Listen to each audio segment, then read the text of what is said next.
بسم اللہ الرحمن الرحیم۔ حضور اقدس صلی اللہ علیہ وآلہ وسلم نے جب ہجرت کے چھٹے سال ماہ ذی القعدہ میں حضرت خاطب بن ابی بلتہ کو مکوکس کے قبطی والی اسکندریہ کے پاس بھیجا تو شاہ مکوکس نے بطور تحفہ رسول اکرم کی جناب میں ماریہ قبطیہ، ان کی بہن سیرین، اپنے گدھے کو جس کا نام بافور تھا اور اپنے خچر کو جس کا نام دلدل تھا بھیجا۔ یہ ایسا خچر تھا جو اس وقت پورے عرب میں کہیں نہ پایا جاتا تھا۔ یہ وہی دلدل تھا جس پر بیٹھ کر امام حسین رضی اللہ تعالی عنہ میدان کربلا میں اترے تھے۔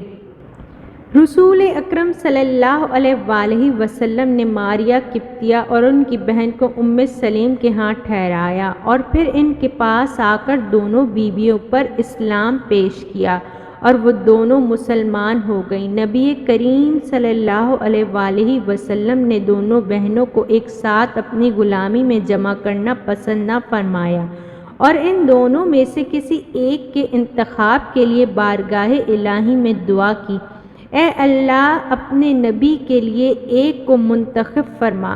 چنانچہ حضرت ماریہ قبطیہ کو اللہ پاک نے اپنے حبیب کے لیے یوں منتخب فرمایا کہ آپ علیہ السلام نے دونوں کنیزوں پر اسلام پیش کیا تو حضرت ماریہ قبطیہ نے سب سے پہلے اسلام قبول کیا، جبکہ سیرین نے کچھ دیر بعد اسلام قبول کیا۔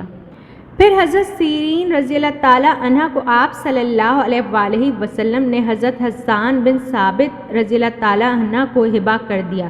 حضرت ماریہ قبطیہ کی ماں رومی تھیں اور باپ مصری، اسی لیے یہ خوبصورت، حسین و جمیل خاتون تھیں۔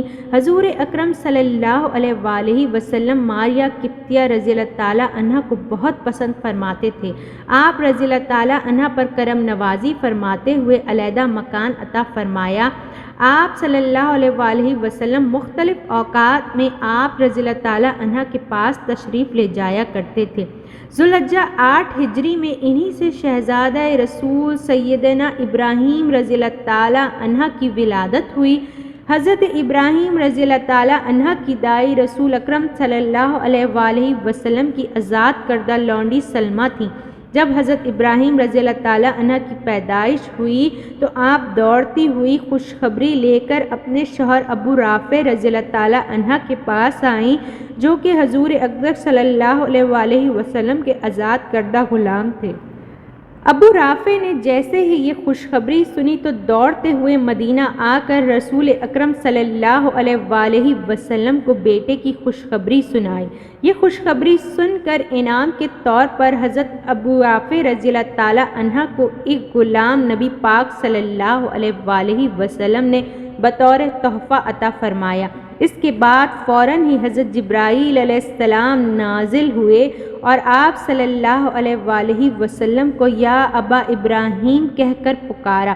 رسول صلی اللہ علیہ وآلہ وسلم بے حد خوش ہوئے اور ان کے عقیقے میں 2 مینڈھے ذبح فرمائے اور ان کے سر کے بال کے وزن کے برابر چاندی خیرات فرمائی اور ان کے بالوں کو زمین میں دفن کروا دیا گیا۔ نبی پاک صلی اللہ علیہ وآلہ وسلم صبح کے وقت حرم سے باہر تشریف لائے اور فرمایا، آج کی شب کو میرے ہاں بیٹا پیدا ہوا ہے اور میں نے اپنے باپ کے نام پر اس کا نام ابراہیم رکھا ہے۔ پھر ان کو دودھ پلانے کے لیے حضرت ام سیف رضی اللہ تعالی عنہ کے سپرد فرمایا۔ ان کے شوہر حضرت ابو سیف لوہار کا کام کیا کرتے تھے۔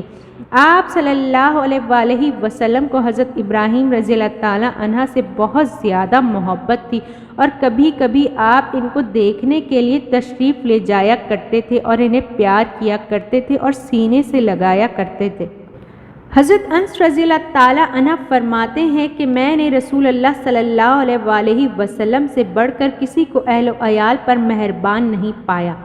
سیدنا ابراہیم بن محمد رسول اللہ صلی اللہ علیہ وآلہ وسلم کی عمر مبارک 16 یا 18 ماہ تھی کہ آپ بیمار ہو گئے۔ یہ غزوہ تبوک کے چند دن کے بعد کا واقعہ ہے۔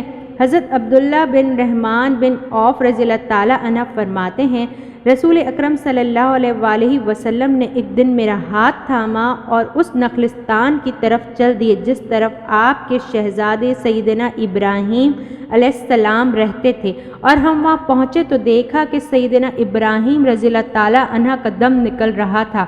آپ صلی اللہ علیہ وآلہ وسلم نے انہیں میری طرف بڑھایا اور میں نے شہزادی کو اپنی آغوش میں لے لیا۔ جب حضرت سیدنا ابراہیم رضی اللہ تعالیٰ عنہ کی روح پرواز کر گئی تو رسول اکرم صلی اللہ علیہ وآلہ وسلم یہ منظر دیکھ کر آپ دیدہ ہو گئے۔ اور اس وقت عبد الرحمن بن عوف رضی اللہ تعالیٰ عنہ نے عرض کیا کہ یا رسول اللہ صلی اللہ علیہ وآلہ وسلم، آپ بھی روتے ہیں؟ آپ نے تو رونے سے منع فرمایا ہے۔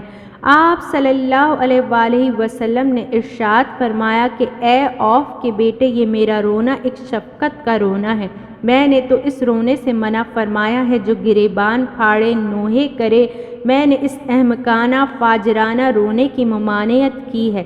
اس کے بعد پھر دوبارہ جب چشمان مبارک سے آنسو بہنے لگے تو آپ کی زبان مبارک پر یہ کلمات جاری ہو گئے: آنکھ آنسو بہاتی ہے اور دل غمزدہ ہے، مگر ہم وہی بات زبان سے نکالتے ہیں جس سے ہمارا رب خوش ہو جائے، اور بلا شبہ اے ابراہیم، ہم تمہاری جدائی سے بہت زیادہ غمگین ہیں۔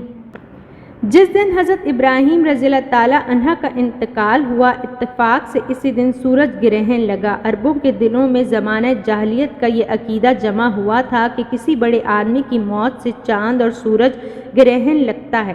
حضرت ابراہیم رضی اللہ تعالیٰ عنہ کی وفات کی وجہ سے ایسا ہوا ہے۔ حضور اکرم صلی اللہ علیہ وآلہ وسلم نے اس موقع پر ایک خطبہ دیا جس میں جاہلیت کے اس عقیدے کو دور فرماتے ہوئے ارشاد فرمایا: یقیناً چاند اور سورج اللہ تعالیٰ کی نشانیوں میں سے ایک نشانی ہے۔ کسی کے مرنے یا جینے سے ان دونوں میں گرہن نہیں لگتا، اور اگر تم گرہن دیکھو تو دعائیں مانگو اور نماز کسوف پڑھو یہاں تک کہ گرہن ختم ہو جائے۔ روایت ہے کہ حضور اکرم صلی اللہ علیہ وآلہ وسلم نے سیدنا ابراہیم رضی اللہ تعالیٰ عنہ کو جنت البقیع میں حضرت عثمان بن مدعون رضی اللہ تعالیٰ عنہ کی قبر کے پاس دفن فرمایا اور اپنے دست مبارک سے ان کی قبر مبارک پر پانی کا چھڑکاؤ فرمایا۔ آپ کو ہماری یہ ویڈیو کیسی لگی ہمیں کمنٹ باکس میں لازمی بتائیے۔ آپ کی قیمتی رائے ہمارے لیے بہت اہمیت کی حامل ہے۔ نئی ویڈیو کے لیے ہمارے چینل پر رہنے کے لیے بیل آئیکن کو پریس کر دیجیے۔ شکریہ۔